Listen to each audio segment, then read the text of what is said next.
Best tourist spots in Mindoro kung trip nyo mag-road trip from Oriental to Occidental. Let's go!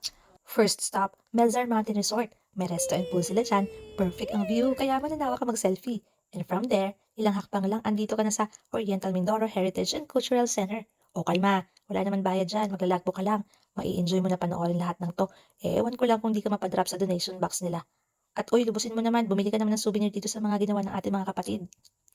Next stop, Kaguray Hanging Bridge. In Kaguray Magsaysay Occidental. Nanay ko po, medyo nakaka-nervous lang pag may dumadaan, kaya bilisan dapat ang selfie. Daw mo naman nakarating ka sa Netherlands sa next stop natin, dito sa Dutch Fun Farm, located at San Jose. I-welcome ka talaga ng mga baka, ang cute! At para makapahinga naman ang driver, sleepover naman muna kayo sa Seasons Hotel in San Jose. Mag-food trip din kayo sa kanilang night market. At dahil naka-recharge ka na kinabukasan, pasyalan nyo na agad ang Devil's Mountain. Hanap ka na lang ng perfect spot para sa inyong mandatory selfie. Kaya uy, huwag kalimutan ng tripod para di sumakit ang kilikili. Next stop, Sablayan na. Adventure Camp ang isa sa mga pwede nyo tuluyan at i-experience ang sunset habang nag-i-emote kayo sa tabing dagat. Early morning the following day naman, daan muna kayo sa tourism office para makakuha ng permit to entry going to Pandan Island. Mga 15 to 20 minutes siguro sa bangka. And tara, you're here!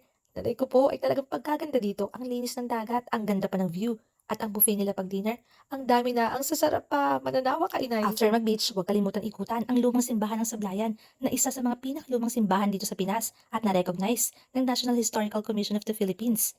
Daan ka na din sa may labasan, makikita mo naman ang bagong tayong Mangyan Cultural Center.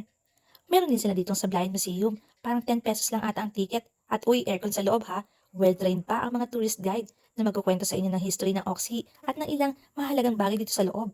And last but not the least, ang Sablayan Parola Pressing Park, kung saan matatagpuan ang longest island-to-island zipline in the world.